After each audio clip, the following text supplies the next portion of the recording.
पंछी रे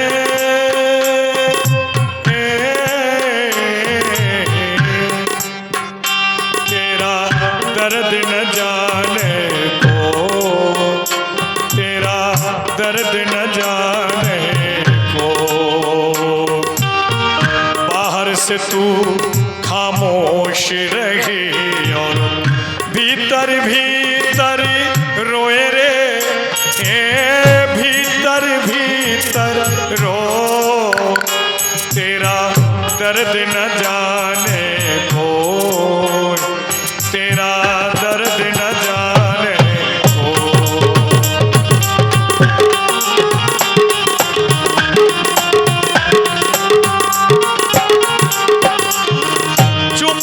चुप के रोने वाले रखना छुपा के दिल के छाले रे। ये पत्थर का देश है पगली, कोई न तेरा हो, तेरा दर्द न जाने को, तेरा दर्द न जाने को। पिंजरे के पंछी रे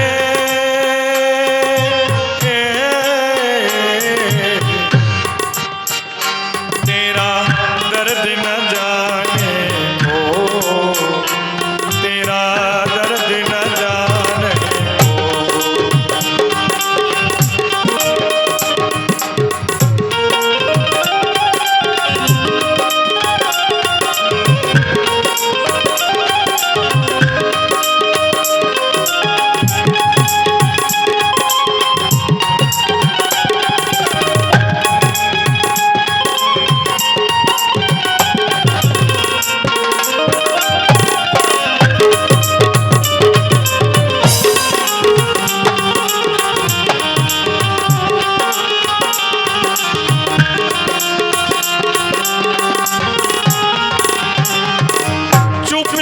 चुप के रोने वाले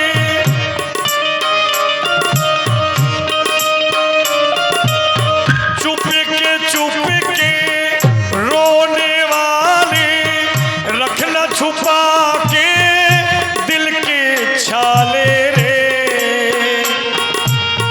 विधि ने तेरी कथा लिखी, आंसू में कलम डुबो,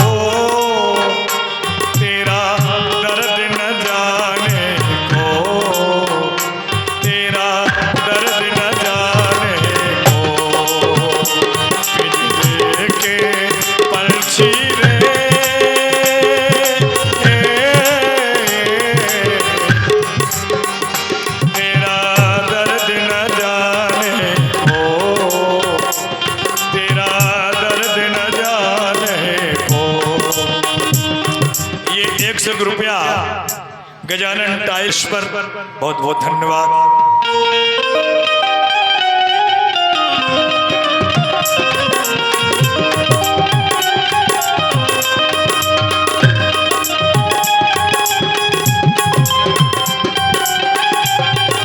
ये जो आश्रम की सेवा शिविर के द्वारा हो रही है, ये मातंग ऋषि का आश्रम है जो इसी सरोवर में रहते हैं।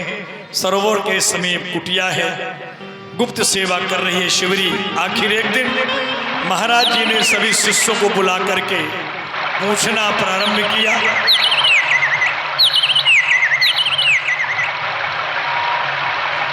कौन है जो आश्रम की सेवा कर रहा है?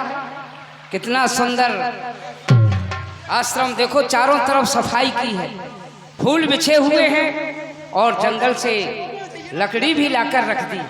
क्यों भुजंगी, गुरुजी? तुम लकड़ी काट के लाए जंगल से? नहीं गुरुजी, मैं ऐसा काम कभी नहीं कर सकता हूँ, क्योंकि मैंने सोचा कि इस काम के लिए जब मेरे बूढ़े बड़े गुरुजी हैं तो मुझे क्या करना। हाँ ये तो सत्य है। क्यों लक्कड़दास, तुमने आश्रम की सफाई की है? गुरु बाबा, ये गलती मुझसे कभी नहीं हो सकती है। ऐसी आश्रम की सफाई थोड़ी करेंगे हम गुरु बाबा। अच्छा, ये गलती तुम नहीं भोजन करो प्रसादी बन जाएगी तो प्रसाद पाएंगे। करदास।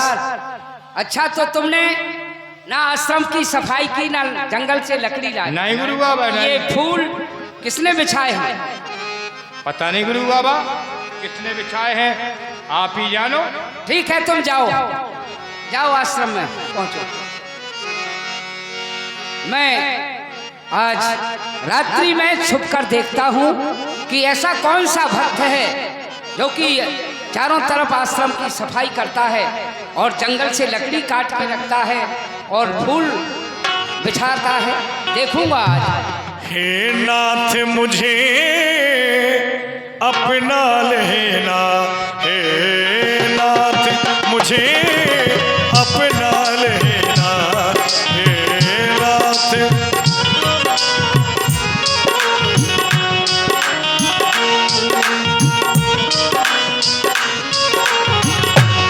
मुझे चरणों की सेवा में लगा लेना, मुझे चरणों की सेवा में लगा लेना, हे नाथ मुझे अपना लेना, हे नाथ मुझे अपना लेना।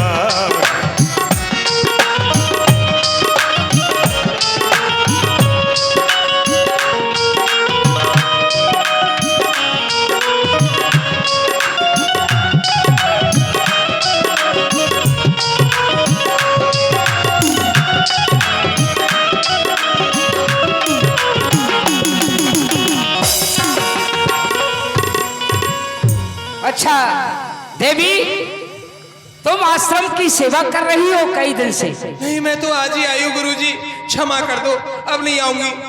घबराओ नहीं। क्यों इतनी घबरा रही हो? अपना परिचय दो, क्या नाम है तुम्हारा? अगर मैंने इनको परिचय दे दिया तो ये बाबा भी वैसा ही करेंगे जैसा मेरे साथ होता आया है। क्या करूं, मैं झूठ भी तो नहीं बोल सकती। अगर झूठ बोलूंगी तो राम जी की भक्ति मुझे कभी नहीं मिल सकती।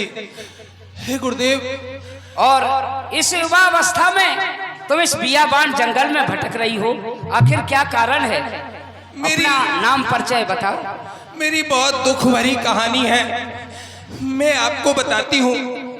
मेरा नाम शिवरी है। मेरा विवाह होने वाला था। मैं अपनी सखियों के साथ बड़ी खुशियां मना रही थी, नाच रही थी, गा रही थी, मन में एक उमंग थी मेरा विवाह हो जाएगा, मैं भी अपनी ससुराल जाऊंगी। लेकिन मैंने देखा कि मेरे भाई अपने तमाम साथियों के साथ कुछ जंगली जीव, कुछ बकरी, कुछ बकरे, इन सबको लेकर के जा रहे थे। मैंने सखियों से पूछा, बहन ये क्यों ले जाए जा रहे हैं? तो मेरी बहनों ने बताया कि जो बारात आएगी, बारातियों के स्वागत के लिए इन सभी जीवों की हत्या की जाएगी। न जाने क्यों मेरे मन में वैराग्य जाग गया। मैंने सोचा मैं घर छोड़ दूंगी, मैं विवाह नहीं करूंगी। अगर मेरे विवाह होने से इनकी जान जाती है तो मैं घर से किसी को न बताते हुए भाग आई और यहाँ वन में आई। तो मैंने हजारों आश्रमों में जाकर के गुहार लगाई। मैंने सभी से कहा मुझे अपनी शरण में रख लो, मुझे राम मंत्र दे दो। लेकिन कोई भी संत महात्मा मुझे राम मंत्र देने के लिए तैयार नहीं थे। तो फिर मजबूरन मैंने छुप करके संतों की सेवा प्रारंभ कर दी। मैं मार्ग को हरती हूँ, जंगल से लकड़ी लेके आती हूँ, सुंदर सुंदर फूल लेकर के आती हूँ। बस यही मेरी दिनचर्या बन गई है। यदि आप कहें तो आज से मैं आपको कभी अपना मुंह नहीं दिखाऊंगी। देवी, तुम जात की भीलनी भले हो, लेकिन भक्ति में और जाति में कोई फर्क नहीं होता है। भक्ति तो प्रत्येक मानव को करनी चाहिए भगवान की। और ठीक है, तुमने सेवा की है, तुम्हें राम मंत्र मैं अवश्य प्रदान करूंगा। राम मंत्र लेने की तुम अधिकार नहीं। गुरुदेव ये क्या कह रहे हैं? क्यों? राम मंत्र दे रहे हैं और का दिया नहीं जाएगा? अरे इसकी पात्र नहीं है, जाति भीलनी की है। कुछ भी हो, अरे जाति में और भक्ति में कोई भेदभाव नहीं मानते हैं। अच्छा, तो और अभी तुम तक लोगों चेला ने, तुम सभी शिष्यों ने इस भक्ता का अपमान किया है, इसका प्रायश्चित तुम्हें भोगना पड़ेगा। अच्छा। अरे गुरु भाई, अभी तक गुरुजी चेला बनाते थे, अब चेलियां बनाने लगे। ए भुजंगी, तुम अपमान किया है ना हमारे भक्ता का, इसका तो प्रायश्चित तुम्हें अवश्य भोगना पड़ेगा। देवी, तुम इसी आश्रम में रहोगी। आज से मैं राम मंत्र प्रदान करूंगा और इसी आश्रम की सेवा करना। लेकिन गुरुदेव, हाँ, ये लोग मुझे सुनो गुरुदेव, यदि आप इसे राम मंत्र प्रदान करोगे तो हम सभी शिष्य इस आश्रम में नहीं रहेंगे। ठीक है, भाग जाओ, मुझे कोई जरूर आवश्यकता नहीं। तुम वैसे भी सेवा नहीं करते हो, भागो चलो। जाएंगे गुरु बाबा, अवश्य भाग जाएंगे। आप चेलियां बनाने लगे, मंत्र देने लगे। हाँ, हम चेलियां बनाएंगे, चेला बनाएंगे। हाँ, तुम तो हम जा रहे हैं गुरु जाओ, बाबा, भागो। किसी दूसरे बाबा के यहाँ जाएंगे, सेवा करेंगे। तुम तीनों जाओ, तुम कुछ नहीं आश्रम में करते। ये महेंद्र कुमार भैया राजपूत झांसी वाले 10 रुपया आखिर मातंग ऋषि ने शिवरी को आश्रम में रखा और समय आने पर राम मंत्र की प्राप्ति हुई शिवरी को। ठीक है।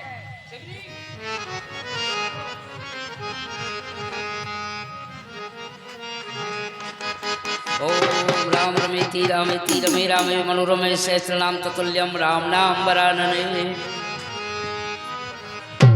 और सभी, ये राम मंत्र तुम्हें प्रदान किया, इस किसी को बताना नहीं, ठीक है ना? और इसका स्मरण करते रहना, इस आश्रम की सेवा करो। शिवरी, क्या गुरुदेव, मुझे कभी प्रभु श्री राम जी दर्शन देंगे? हाँ, मैं तो इस आश्रम को छोड़ के और चला जाऊंगा। इस आश्रम को देखभाल सेवा करनी तुम्हारा फर्ज है। त्रेता के चौथे चरण में राम अवतार होगा। भगवान वन प्रखंड में भ्रमण करते हुए इस आश्रम पर आएंगे और तुम्हें उसी समय प्रभु के दर्शन होंगे। मेरा आशीर्वाद है तुम्हारा। इस तरह से ठीक है गुरुदेव, आज मेरा जीवन धन्य हो गया।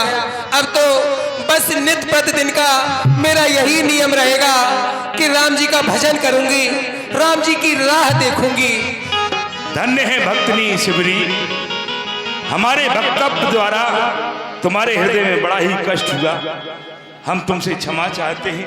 हाँ शिवरी, क्षमा प्रार्थी है, क्षमा चाहते हैं। ये 20 रुपया आप क्षमा न मांगे, संत भगवान की ओर आप से। तो सभी मेरे गुरु भाई हैं।